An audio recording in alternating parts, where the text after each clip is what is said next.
Alors, rebonjour à tous. Je suis content de vous voir ce matin. Il y en a qui vont dire, coudonc, sont où tout le monde? Hey, oui, je sais, à la fin de semaine, c'est une grosse fin de semaine. Il y a plein d'activités parascolaires, intrascolaires, vous nommez-les, là.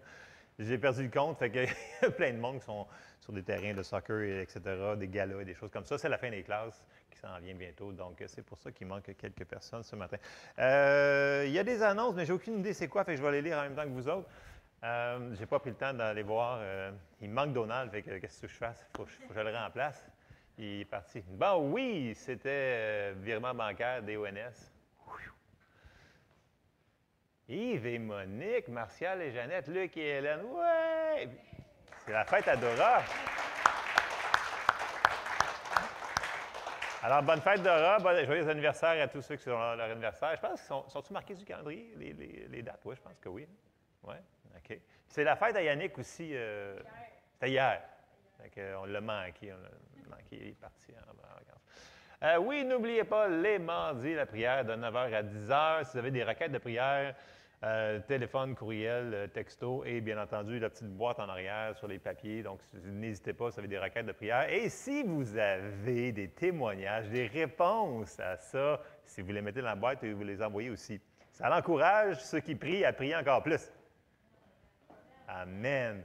Non, je vous le dis, il y a plein de gens qui nous donnent des témoignages, mais ils sont trop gênés pour le dire. Mais j'ai dit, ça encouragerait plein d'autres mondes qui vivent la même chose que toi à le dire. Et c'est vraiment merveilleux quand on le témoigne.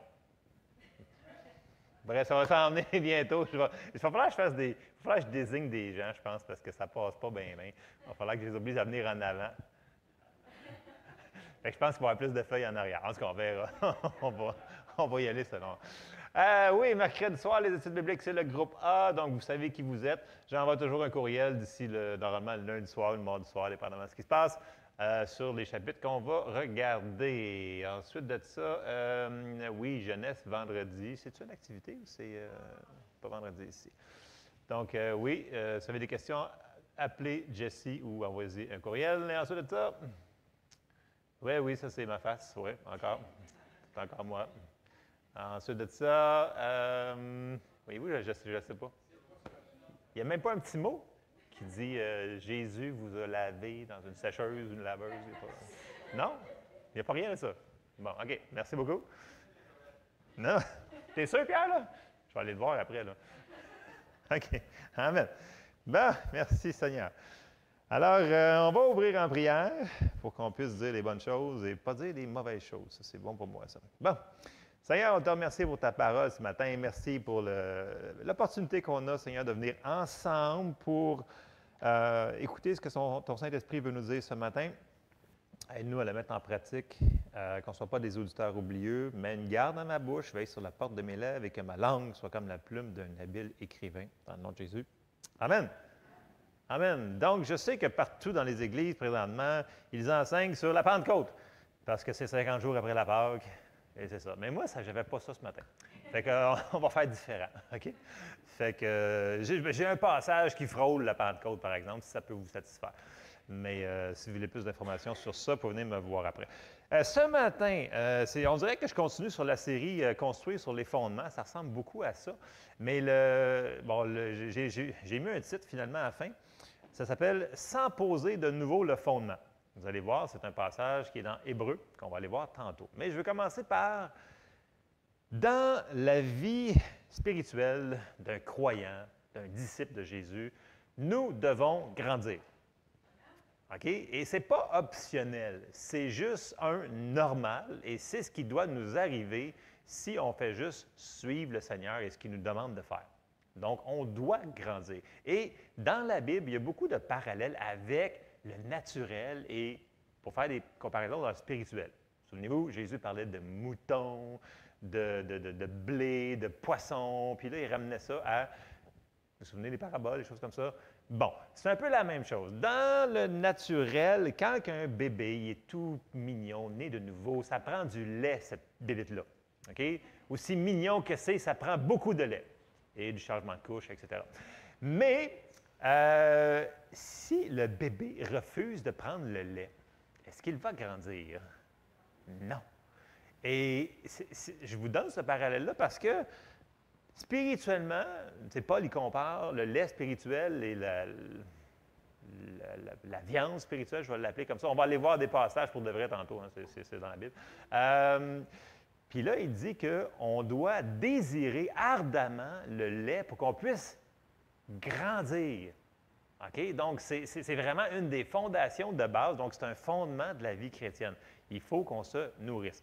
Et là, si on ne grandit pas, bien, c'est parce que probablement qu'on ne se nourrit pas. Vous me suivez? Puis là, on va aller voir des choses aussi que... Et Paul, il va chicaner plusieurs personnes dans la Bible sur être charnel, comme dans Corinthiens, il va les chicaner parce qu'ils sont des bébés, parce qu'ils se chicanent, ils font plein de choses comme ça. Vous vous souvenez-vous un petit peu d'un Corinthien, dans le coin 10, là, un petit peu avant le chapitre pour la communion, là, il parle de ça. Mais il y a un verset que j'avais à cœur ce matin, c'est dans Hébreux. C'est dans le chapitre 5 et dans le chapitre 6. Et pourquoi je dis 5 et 6? C'est parce qu'ils sont connectés ensemble. La Bible n'a pas été écrite en chapitres.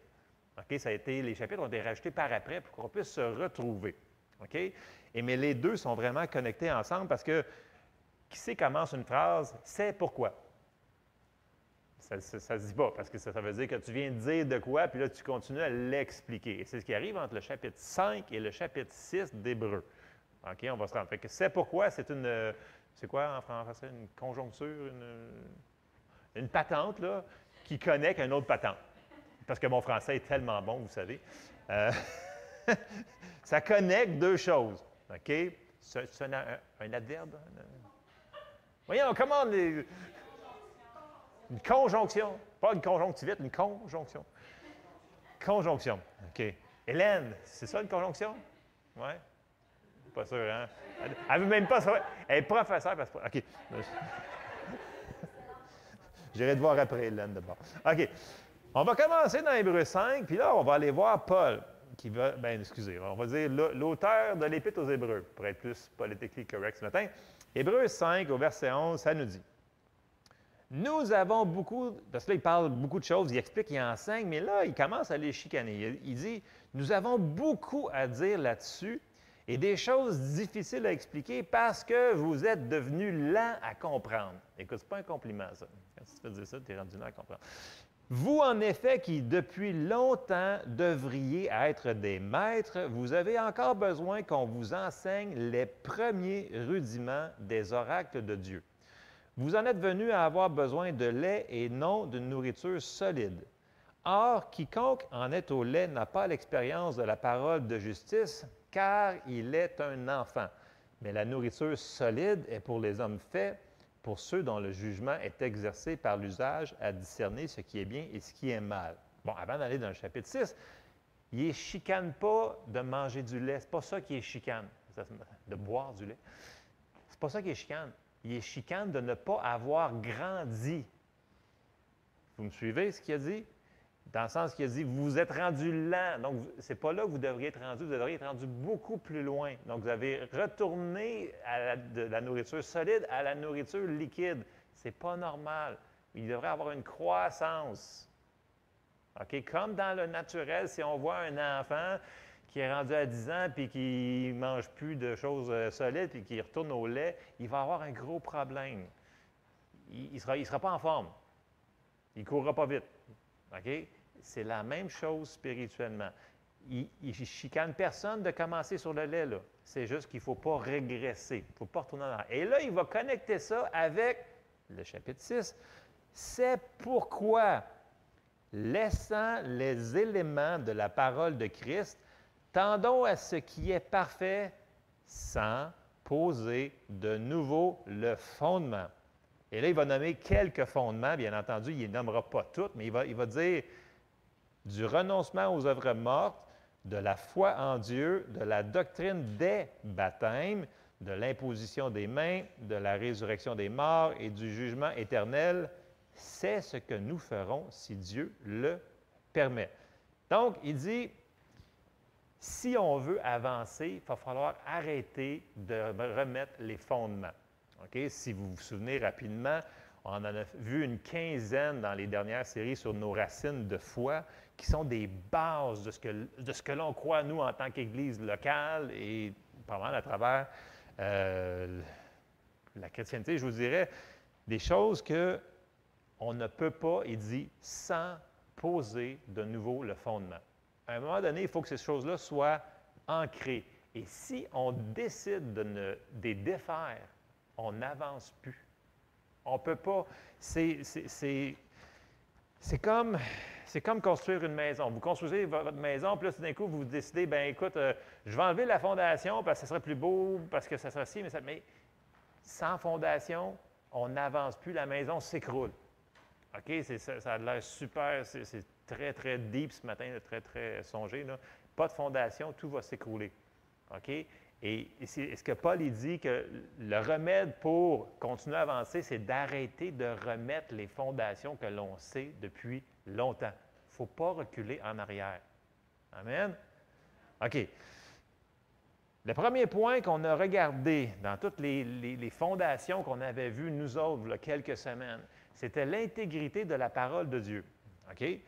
Puis on avait dit que la parole de Dieu, c'est que la Bible, c'est la parole inspirée de Dieu. Là, tout le monde était d'accord avec ça et on avait sorti plusieurs passages quand même pour prouver ça.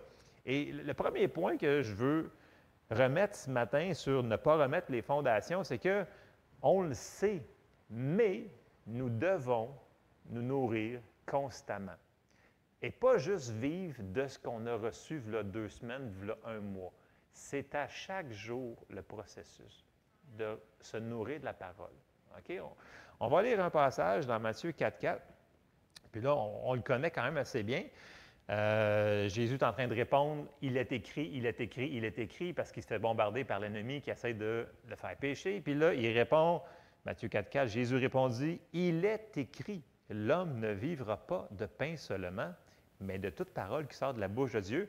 Citation de l'Ancien Testament qui est dans Deutéronome et dans plusieurs endroits dans l'Ancien Testament et qui fait relation aussi à la manne qui était à chaque jour, devait aller la chercher et la manger à chaque jour. Sauf le samedi, on va dire le 6e jour, qui devait en ramasser le double pour le lendemain. Il fallait qu'il se repose, mais il y en avait assez pour la 2e journée. Vous vous souvenez? Et ils font des parenthèses, il fait la comparaison avec la manne, donc c'était à chaque jour. C'est pourquoi il n'y en avait pas 12 kilos en une journée, parce qu'il ne pouvait pas. Dieu avait dit, non, si tu en ramasses plus, ça va pourrir. OK? Tu n'en laisses pas jusqu'au lendemain. Vous vous souvenez toutes de la manne, toutes les erreurs qu'ils ont faites. Et il nous dit ça, que ça nous est donné comme exemple. C'est un exemple. Donc, pendant 40 ans, à chaque jour, à chaque jour, à chaque jour, à chaque jour. Je me dis, ouais, mais ça ne vient pas un petit peu plate? Bien, peut-être ça peut venir routinier, mais c'est la vie. C'est de la manière que Dieu il a fait ça pour que ça fonctionne dans nos vies. Se nourrir constamment, constamment. Et, pensant de nourriture, lorsque vous allez sortir de cette pièce tantôt, le ventre vide et souffrant de douleur, parce que c'est tellement long, quand vous allez arriver devant votre assiette, puis là, vous décidez que je vais y aller par la mémoire de ce que ça goûte, mes patates frites, ou je ne sais pas ce que vous avez mangé tantôt, là, votre jambon, votre poulet, vos œufs. Et là, vous y allez par mémoire. Vous ne sortez rien du frigidaire, vous ne faites rien cuire. Et là, vous sortez votre assiette, puis là, vous dites, « Ah, que c'était bon, cette chose-là. » Est-ce que ça va vous nourrir? Non, hein, je sais, là, vous allez me dire, « Ben, il est donc bien un petit peu un matin bizarre. » Oui, je suis bizarre, je sais. Je m'assume très bien dans ma bizarroïde. Mais le point est le suivant, dans le sens qu'on ne peut pas vivre, tu sais, quand on répète les versets, la foi vient de ce qu'on entend, puis ce qu'on entend, le verbe est vraiment au répétitif de ce qu'on entend, et ce n'est pas de ce qu'on a entendu. Fait que la foi, elle est aujourd'hui ce qu'on entend. Donc, il faut qu'on se renourrisse de la parole de Dieu, il faut qu'on la remange. Je n'ai pas dit la mémoriser, et c'est là qu'on fait souvent l'erreur. On la mémorise, puis on dit « Hey, je la connais, moi, ma Bible. » C'est excellent de s'en souvenir. Mais ce n'est pas ça qu'il dit. Le mot utilisé pour, c'est méditer. La ruminer, la mâcher, je sais qu'on n'est pas des vaches, là, mais vous comprenez? OK, bon, vous n'êtes pas sûr de OK, bon. On va aller voir un passage sur ça, mais ce que je veux faire ce matin, c'est que je ne serai pas trop longtemps sur ce point-là, parce que c'est une fondation qu'on sait qu'il faut qu'on fasse. Mais je parlais, pas tellement longtemps une personne, un ami que je connais depuis très longtemps, puis je m'en vais le voir, il filait pas tellement bien, il était malade. Puis il me dit, écoute, il dit, ça va so-so. J'ai dit, mais qu'est-ce qui se passe? Puis là, il commence à me conter plein de choses. Puis là, il dit, je pense que j'ai de la misère à recevoir. Je dis, qu'est-ce que tu veux dire, tu as de la misère à recevoir? T'es sauvé, tu connais. Ouais, mais, tu sais, il dit, depuis une couple de mois, là, il dit, je fais pas vraiment ce que je devrais faire. Je dis, qu'est-ce que tu veux dire? Je dis, en quoi qu'il va m'emmener, cette affaire-là? Puis là, il dit, ouais, tu sais, j'arrive le soir, puis là, ben, tu sais, je suis fatigué, fait que j'ouvre la télévision.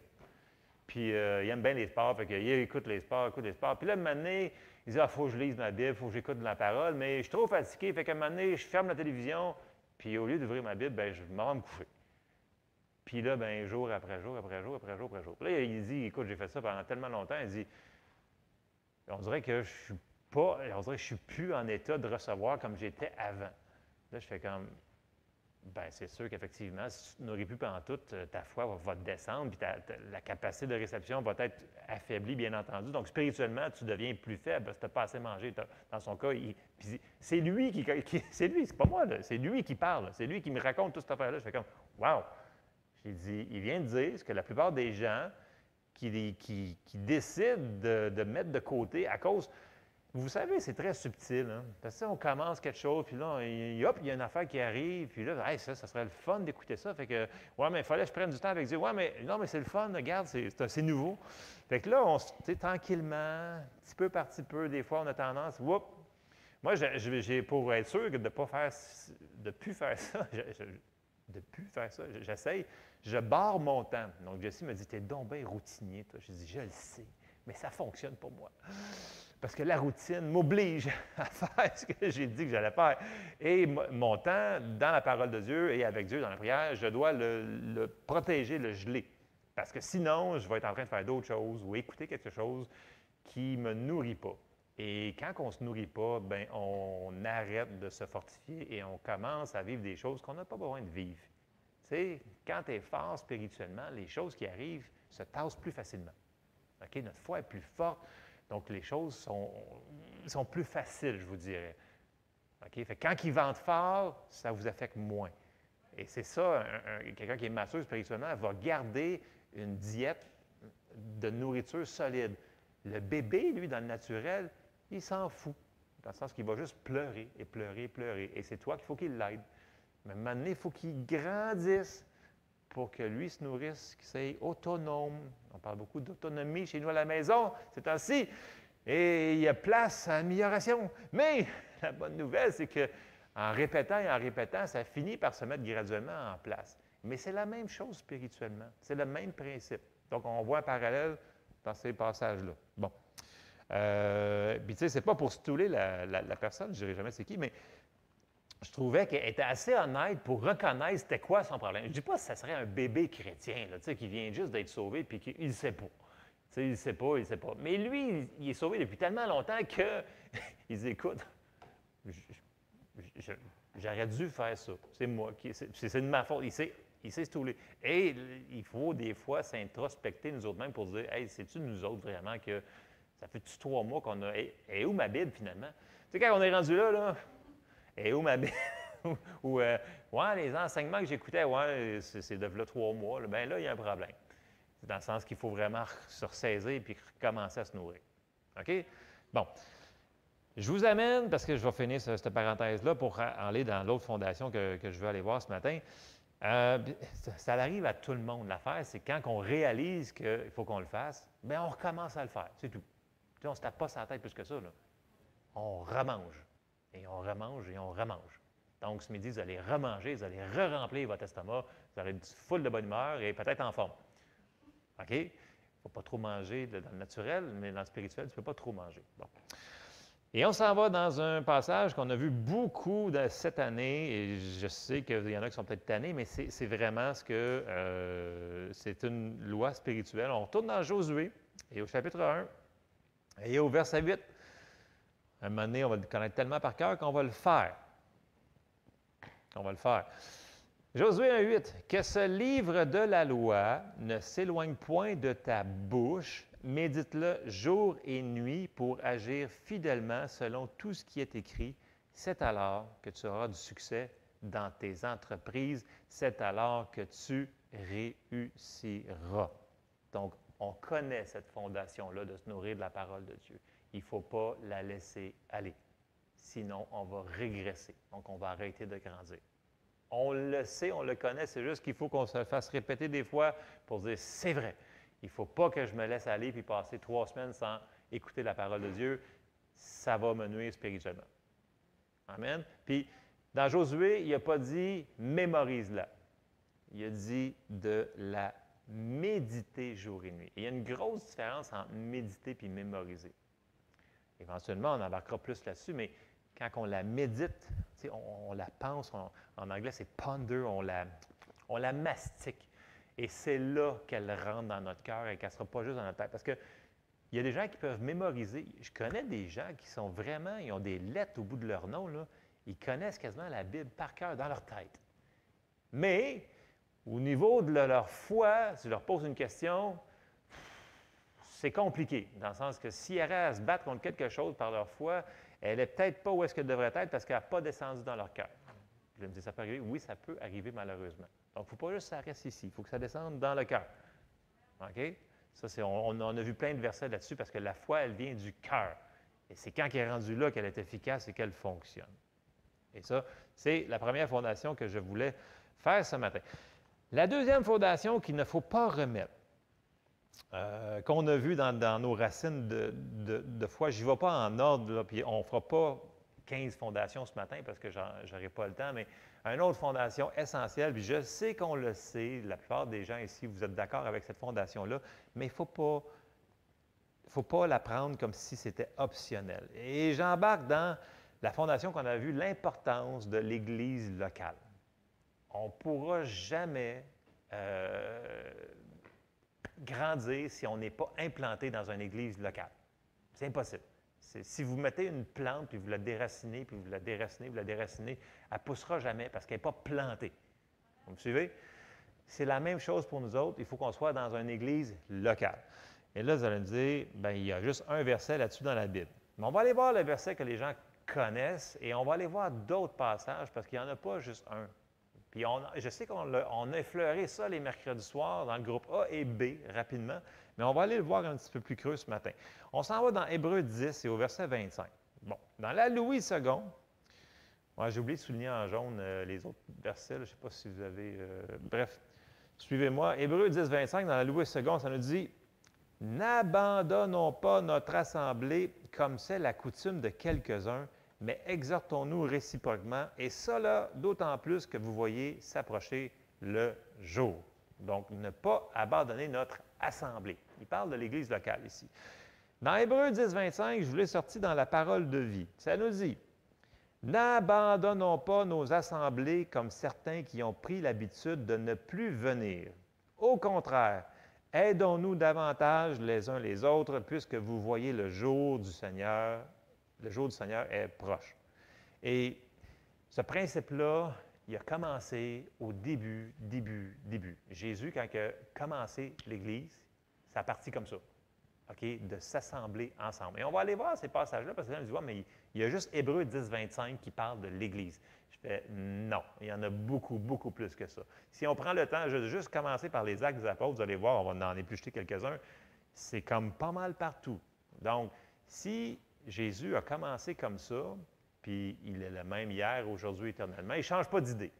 Je pense que le principe est le même aujourd'hui, même si des gens nous disent « Ouais, mais je peux l'écouter par Internet, je peux faire ci, je peux faire ça. » Mais si ça a commencé comme ça, qui sommes-nous pour dire qu'à cause qu'on est rendu super techno, ça a changé? Vous me suivez? Non, mais je sais que je me fais souvent répondre ça. « Ouais, mais il y a juste un verset. » Non, mais il y a d'autres choses. OK. On s'en va dans Acte 1. On commence au début où est-ce que l'Église commence, grosso modo. Et on s'en va au verset 12. Et là, après que Jésus fut enlevé au ciel, on arrive dans Acte 12. Alors, il parle des disciples, ils retournèrent à Jérusalem de la montagne appelée des Oliviers, qui est près de Jérusalem, à la distance d'un chemin de sabbat. Verset 13. Quand ils furent arrivés, Ils, au pluriel, montèrent dans la chambre haute où ils se tenaient d'ordinaire. Donc, ça veut dire qu'ils faisaient souvent ça, se réunir ensemble. C'était Pierre, Jean, Jacques, André, Philippe, Thomas, Barthélemy, Matthieu, Jacques, fils d'Alphée, Simon le Zélote et Jude, fils de Jacques. Verset 14. Tous d'un commun accord persévéraient dans la prière avec les femmes et Marie, mère de Jésus, et avec les frères de Jésus. Donc, on peut voir, là, on était à la veille de la Pentecôte, c'est que là, je retombe à la mode sur la Pentecôte aujourd'hui. Ils étaient où? Tous ensemble, d'un commun accord. Mais tu ne peux pas être d'un commun accord si tu es chacun dans ta maison chez vous. C'est gros bon sens, hein? Puis, où ils se tenaient d'ordinaire. Ça faisait qu'ils faisaient ça, c'était leur habitude, leur routine. Vive les routines. Pour ceux qui... Il y en a qui sont comme non, pas de routine. Bon, bref. Ensuite de ça, si on avance un petit peu plus loin, acte 2, verset 1, ça nous dit, le jour de la Pentecôte, ils étaient tous ensemble dans le même lieu. Ils parlent physiquement, là. Pas en esprit. Ah, mon frère, sois béni ce matin, je suis avec toi en esprit. Avez-vous déjà entendu ça? Moi, je l'entends tellement souvent. Oui, je suis avec toi en esprit ce matin. Je dis, ouais, ce serait le fun si tu t'arrêtes tes fesses ici aussi, par exemple. Mais bon, des fois, il faut savoir quand le dire et quand pas le dire. Mais bon, je viens de le dire. Bon, ils étaient tous ensemble dans le même lieu. Et la Pentecôte. Tout à coup, il vint du ciel un bruit comme celui d'un vent impétueux et il remplit toute la maison où ils étaient assis. Des langues semblables à des langues de feu leur apparurent séparées les unes des autres et se posèrent sur chacun d'eux. Et ils furent tous remplis du Saint-Esprit et se mirent à parler en d'autres langues selon que l'Esprit leur donnait de s'exprimer. C'est qui ceux-là qui ont été remplis du Saint-Esprit cette journée-là?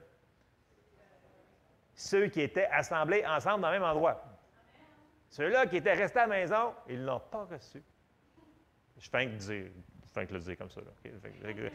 C'est qui c'est qui ont reçu cette journée-là? Ceux qui étaient assemblés ensemble.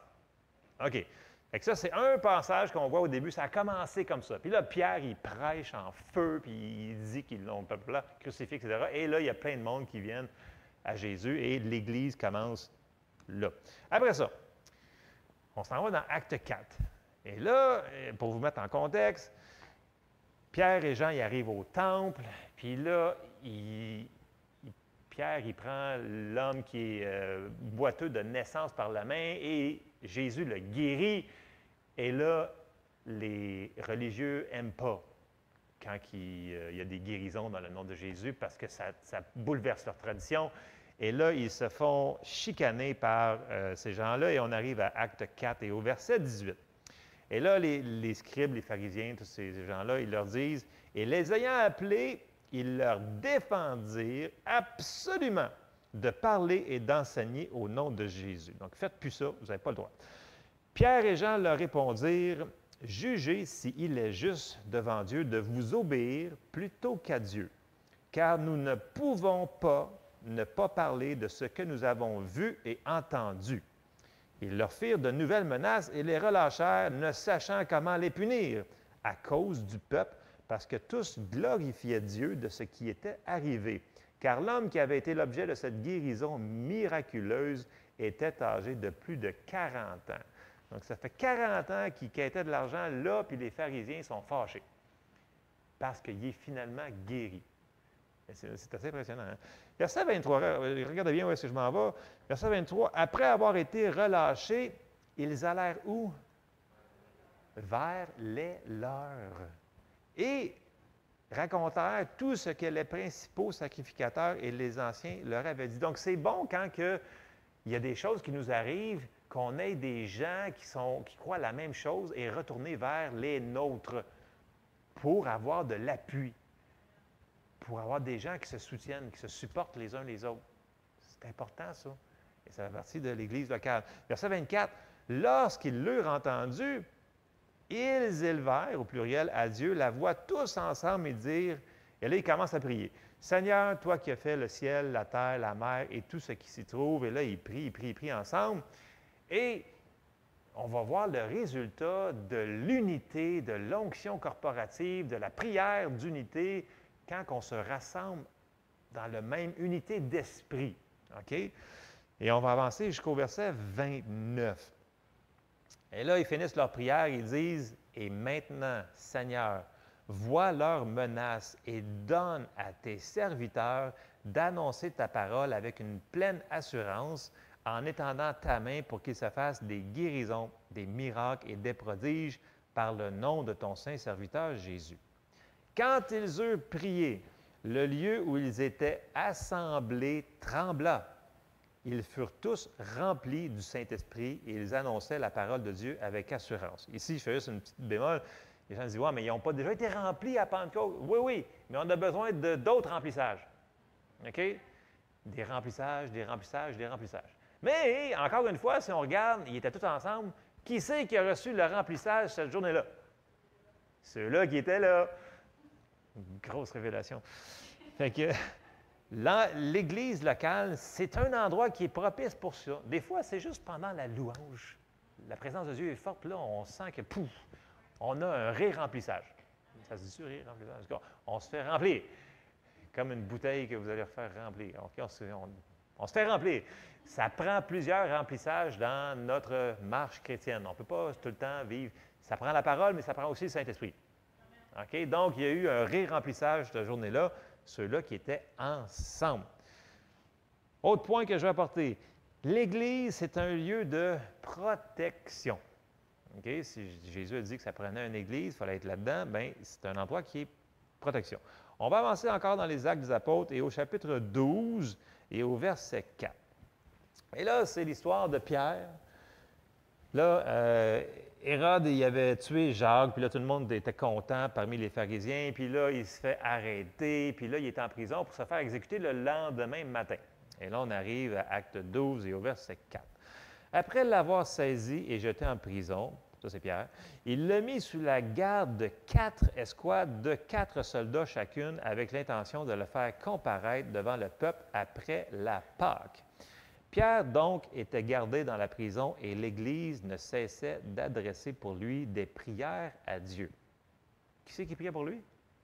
L'Église. Donc, l'Église était derrière lui. Il dit, non, non, non, on va prier pour lui. Et qu'est-ce qui est arrivé? Vous connaissez tous l'histoire. Il y a un ange qui est apparu pour le sortir de là. Okay? Pierre, il pensait qu'il voyait une vision, mais c'était vraiment un vrai ange parce qu'il a fallu qu'il donne un coup sur le côté, puis tu le quittes. Et là, il sort de cette forteresse-là et il arrive dans la rue et tout à coup, il fait comme « Ah, je vois que c'est vraiment vrai ce qui m'arrive. » Et on arrive au verset 12. Et là, il se retrouve dans la rue. Okay? Là, il est dans la rue, il vient de sortir. Et puis là, on arrive au verset 12. Après avoir réfléchi, il se dirigea vers la maison de Marie, mère de Jean, surnommée Marc, où beaucoup de personnes étaient réunies et priaient. Il frappa à la porte du vestibule et une servante nommée Rhode s'approcha pour écouter. Elle reconnut la voix de Pierre et dans sa joie, au lieu d'ouvrir, elle courut annoncer que Pierre était devant la porte. Ils lui dirent « Tu es folle », mais elle affirma que la chose était ainsi. Et ils dirent « C'est son ange ». Cependant, Pierre continuait à frapper. Ils ouvrirent et furent étonnés de le voir. Pierre, leur ayant de la main fait signe de se taire, tout le monde court après, leur raconta comment le Seigneur l'avait tiré de la prison et il dit « Annoncez-le à Jacques et aux frères ». Puis il sortit et s'en alla dans un autre lieu. Donc, on voit qu'ici que l'Église, donc les gens, beaucoup de gens, ça dit beaucoup de gens priaient pour lui. Et il semble que ça a dû faire une efficacité parce qu'il s'est fait délivrer de manière assez spectaculaire.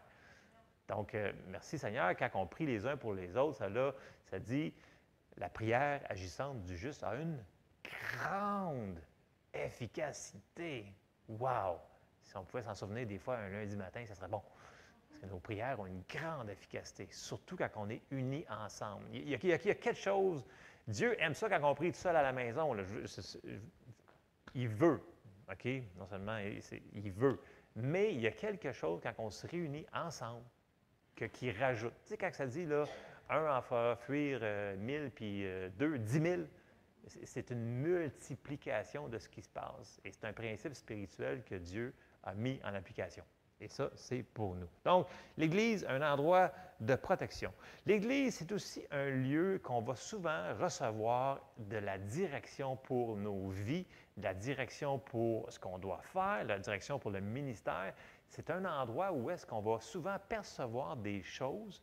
On peut le percevoir à la maison, là, mais on va aller voir un passage qui nous montre vraiment que l'Église, c'est un endroit que Dieu, il parle à ses serviteurs pour leur vie. Et quand on est dans le plan de Dieu, au bon endroit où est-ce que Dieu il nous veut, c'est là qui est la meilleure, qu'on vit le meilleur du meilleur de Dieu. Que sa pleine bénédiction est là pour nous saisir. Il va nous bénir, ou peu importe où est-ce qu'on est, là. Mais si on n'est pas à l'endroit qu'il veut qu'on soit, on n'aura pas tout ce qu'il veut qu'on ait.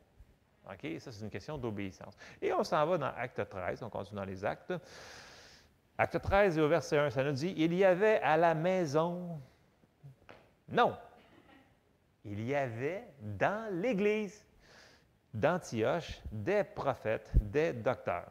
Barnabas, Siméon, appelé Niger, Lucius de Cyrène, Manahen, qui avait été élevé avec Hérode le tétrarque, et Saul.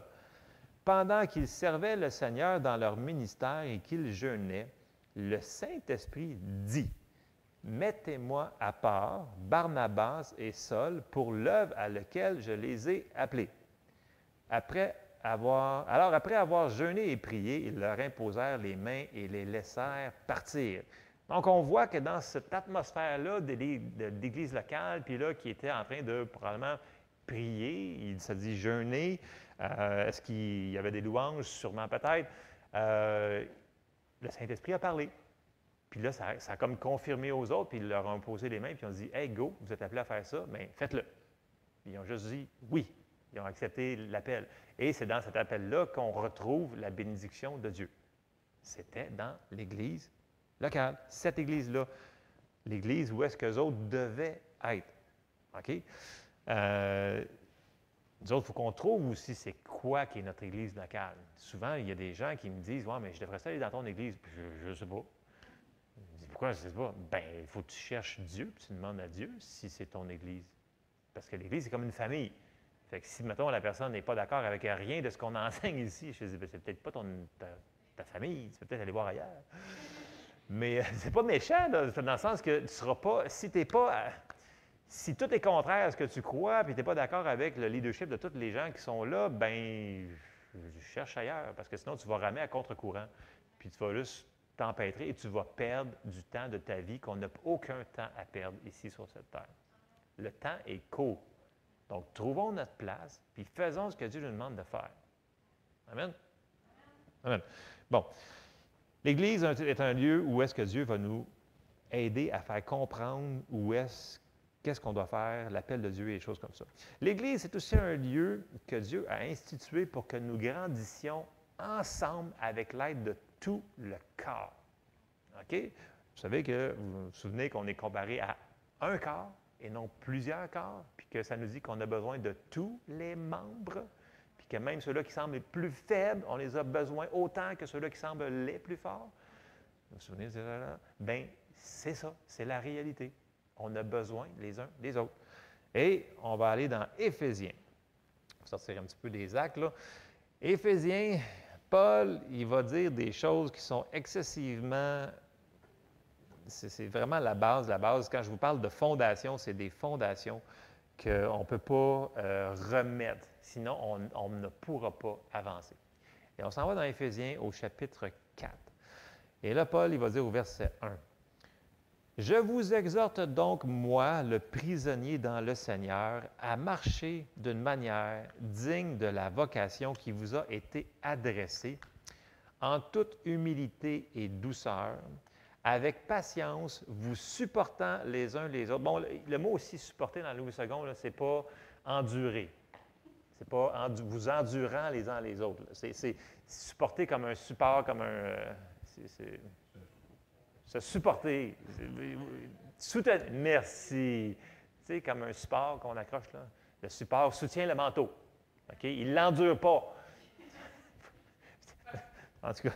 J'espère j'espère que vous voyez la différence. Là. OK. Vous aidant les uns les autres avec amour, vous efforçant de conserver l'unité de l'esprit par le lien de la paix. Il y a un seul corps et un seul esprit, comme aussi vous avez été appelés à une seule espérance par votre vocation.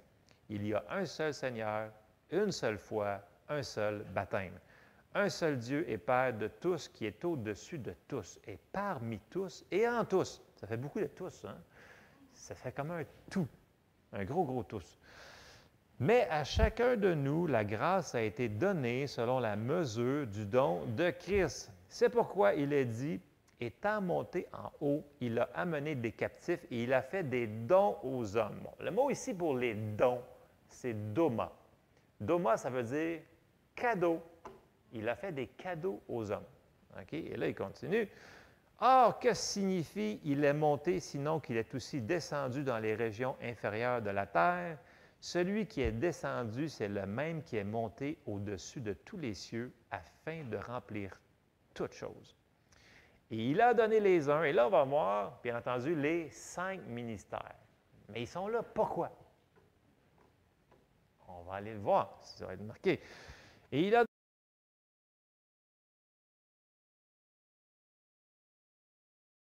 et docteur pour le perfectionnement des saints en vue de l'œuvre du ministère et de l'édification du corps de Christ.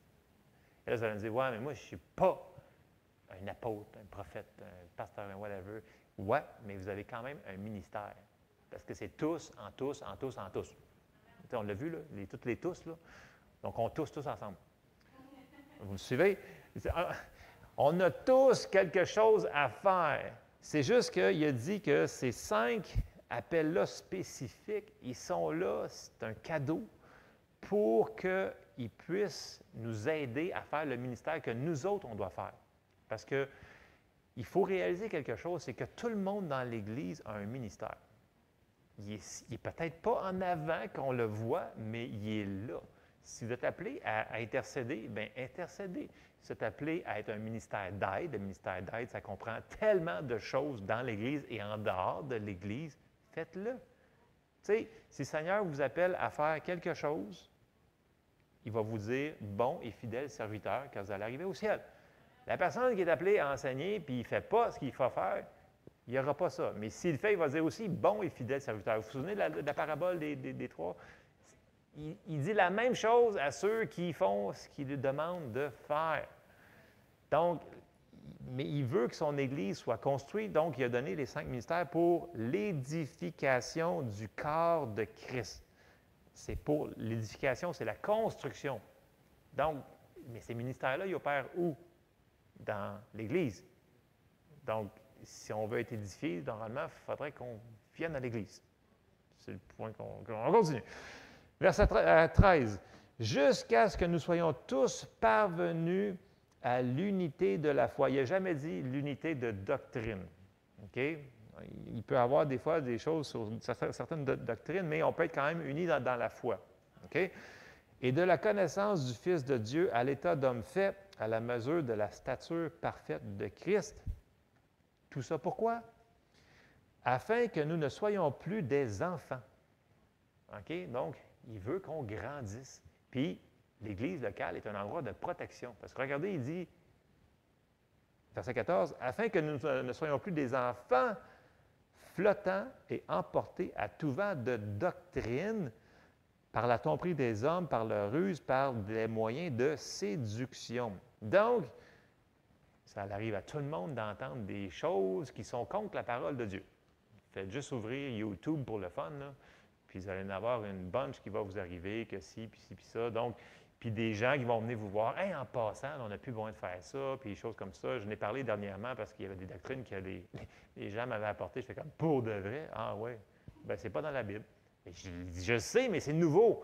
Fait que ça devrait être bon. J'ai dit, « Mais c'est pas dans la Bible. » J'ai dit, « Nouveau ou pas, moi je m'en fous.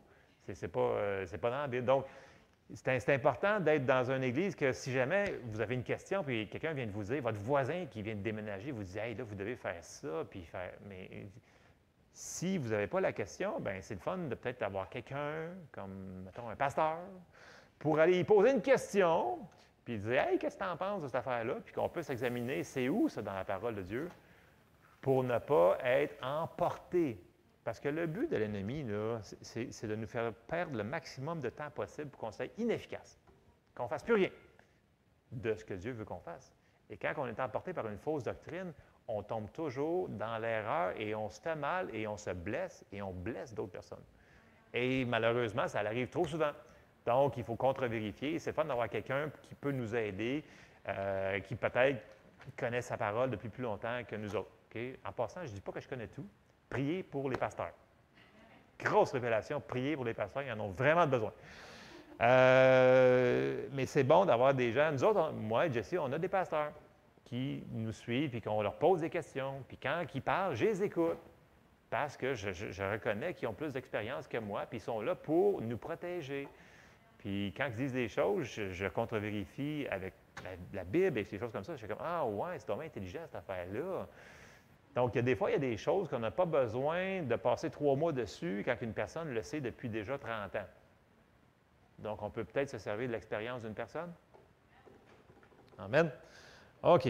Donc, afin que nous ne soyons plus des enfants. Ça, c'était verset 14. Verset 15.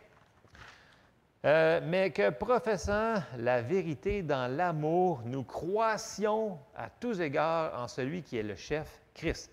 C'est de lui et grâce à tous les liens de son assistance que tout le corps, bien coordonné, je répète, tout le corps, bien coordonné et formant un solide assemblage, tire son accroissement selon la force qui convient à chacune de ses parties et s'édifie lui-même dans l'amour. On a souvent parlé que l'amour est le lien, la glu qui nous tient ensemble, qui fait qu'on puisse avancer. S'il n'y a pas cette glu-là, cet amour-là, ça ne fonctionnera pas. Et je ne sais pas si vous avez remarqué dans le dernier passage qu'on a vu dans Éphésiens, combien de fois qu'il a utilisé le mot perfectionnement, édification, croissance.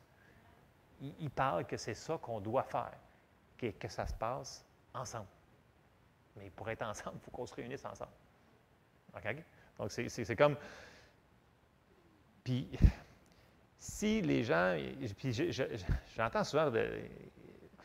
Les statistiques étant que... Je vais essayer de ne pas les moffer. Durant la COVID, la plupart des églises aux États-Unis ont perdu environ 40 de leurs membres. C'est pas mal ça, ce qu'on a vu à la dernière conférence. En Amérique du Nord, donc, quand il y a eu COVID, ils ont fermé les églises dans la plupart des États. Il y en a que c'était non. Au Québec, c'est différent de d'autres endroits. Mais la plupart des gens les églises ont perdu 40 de leurs membres qui ont décidé par la plupart pour l'écouter en ligne et des choses comme ça. Et là, on voit que la plupart il y en a beaucoup qui sont revenus. Mais il en reste d'autres qui sont restés à la maison parce qu'ils ont dit on est bien en pyjama, puis de toute façon, pourquoi qu'on y irait? Parce que. Et là, il y a beaucoup de gens qui font juste dire bien, c'est correct parce qu'à cette heure, on a la technologie. Donc, il faut être à la page quand même. Hein? Mais là, je leur dis ouais, mais qu'est-ce que tu fais avec toutes les autres versets qu'on vient de voir ce matin, là, ensemble, unis, dans la même pièce, qui le reçurent et tout le kit? Ah, bien, ça, c'était au début de l'Église. Mais j'ai dit, mais l'Église n'a pas changé. On fait partie de la même Église. Fait que là, ils font, ouais, mais ça ne me tente pas, bien. Bien, c'est exactement ça. C'est que ça, il y a un moment donné, c'est pas ça me tente, c'est est-ce qu'on veut obéir ou non? Puis, OK. Il y en a qui ne peuvent pas venir pour plein de raisons valides. Là. Il y en a qui sont malades, il y en a qui n'ont pas de déplacement, il y en a qui ont... Peu importe. Là. Faites ce que vous avez dans votre cœur. Si vous savez que vous devez aller à l'Église, venez à l'Église. Si vous savez que vous êtes malade, restez à la maison. Si vous avez à cœur de venir à l'Église, puis vous êtes malade, puis de faire prier pour vous autres, venez à l'Église. Là. Dans le sens que je ne veux pas mettre ça une loi, un genre de réglementation. Là. On le sait. Le Saint-Esprit est en dedans de nous autres. Là, OK? On voit les versets, on sait les fondements, on sait les principes de base qu'on a vus ce matin, on les connaît. C'est juste que, est-ce qu'à un moment donné, on peut les mettre en pratique pour avoir les bénéfices? On a dit, il faut la mettre en pratique, la parole, pas juste l'écouter. Et je sais qu'il y a des gens qui prennent des vacances. Et ce matin, comme je vous disais, il y a plein de monde qui était dans les parascolaires et c'est normal et c'est correct d'y aller. OK? Mais si tu y vas pendant 3 mois de temps, il y a peut-être trop de parascolaires. Donc, il faudrait peut-être mettre nos... tu sais, s'il faut que tu y ailles à chaque semaine pour soccer, baseball, basketball, planche à roulettes, natation, là, bien, à un moment donné, il faudrait peut-être les tasser dans une autre journée que le dimanche matin, peut-être. Je fais rien que dire, là, je donne des exemples. Je sais qu'il y a des choses, c'est juste le dimanche matin. Mais qu'est-ce qui est le plus important? Les gens disent, ah, mais là, quand même, là, on n'est pas sous une. C'est pas. Bien, c'est quoi en réalité? Quelles sont nos priorités? Et ça revient à une question d'honneur. Dieu a dit, si vous m'honorez, je vais vous honorer. Mais si on ne l'honore pas, puis les gens me disent, ouais, mais j'ai telle question, telle question, telle question, telle question, telle question. Je dis, attends un petit peu. Y a-t-il des choses que tu sais faire? Ah oui, je sais qu'il faut que je fasse ça, ça, ça, ça. Tu peux-tu commencer par faire 1 et 2 avant de faire 14, 15, 16? Parce que moi, je suis comme ça. J'aimerais savoir le 15e pas que je vais prendre en avant. Mais je sais que je ne me rendrai pas au 15e tant que je n'ai pas fait le premier et le deuxième. Et le Seigneur nous montre toujours les premiers pas à faire. Souvent, on se dit, bah, c'est bien trop simple, c'est bien trop simple. Voyons donc. Bien, soyons obéissants dans les petites choses, puis il va en rajouter par-dessus. Dans le sens que les gens veulent avoir des révélations ultra super. Ce qui est correct d'avoir des révélations, c'est juste que si tu ne fais pas les premiers pas de base, des fondements qu'on a vus dans les derniers mois et semaines, bien, tu n'avanceras pas. Dieu ne t'en donnera pas plus. Si tu n'es pas. Quand il parle de serviteurs fidèles, là, ils étaient fidèles parce qu'ils ont utilisé ce que Dieu leur a donné et demandé de faire. Tu sais, les paraboles, là, vous vous souvenez de toutes ces paraboles-là? Bien, ils ont dit bon et fidèle serviteur parce qu'ils ont fait ce qu'ils ont demandé de faire, des choses simples. Puis après ça, je suis sûr que s'ils continueraient l'histoire, il leur en a donné plus et plus et plus. C'est le principe de l'accroissement du royaume de Dieu. C'est comme ça. Donc, avant de vouloir savoir la révélation sur ci et ça, commençons à faire ce qu'on sait. Si on ferait juste, puis je sais des fois, on vit des situations qui durent trop longtemps et malheureusement, souvent, on a déjà perçu la réponse, mais on a passé par-dessus. Donc, moi, la chose que je fais souvent, c'est s'il y a quelque chose qui dure trop longtemps, que je vois qui vient contre moi ou ma famille ou quelqu'un dans l'Église, je recule en arrière, je dis, Seigneur, qu'est-ce que tu m'as demandé de faire que je n'ai pas fait ou j'ai oublié? Qu'est-ce que j'ai manqué là-dedans? Là? Et souvent, c'est des choses super simples. Puis je fais comme, ah, c'est vrai, c'était ça, cette affaire-là. Je m'excuse, Seigneur, je te demande pardon. Et là, on le met en application et on réavance. Et vous seriez surpris de voir si vous êtes vraiment sincère, là, si vous vivez quelque chose, puis là, ça fait longtemps que ça dure, là, demandez au Seigneur, Seigneur, qu'est-ce que tu me dis là-dessus? Puis là, attendez-vous à savoir, on le sait en dedans, on le sait qu'on le sait qu'on le sait. Okay. Si, Seigneur, vous ne montrez rien, c'est parce que vous n'avez pas oublié rien. Okay? Parfait, tant mieux. Mais on peut quand même mettre en application ce qu'on sait déjà. C'est un principe spirituel. Bref, en conclusion, dans Hébreux 5 et 6, Paul il leur dit, si vous mettez constamment les fondements, vous avancerez jamais. Il faut laisser les fondations qu'on a déjà mises depuis des mois, des années, peu importe comment tant que vous êtes chrétien, sauvé, disciple, peu importe. Il faut les laisser là, il faut construire dessus, sur ces fondations-là.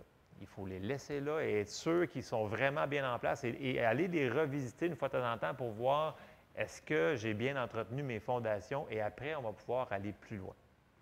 Amen?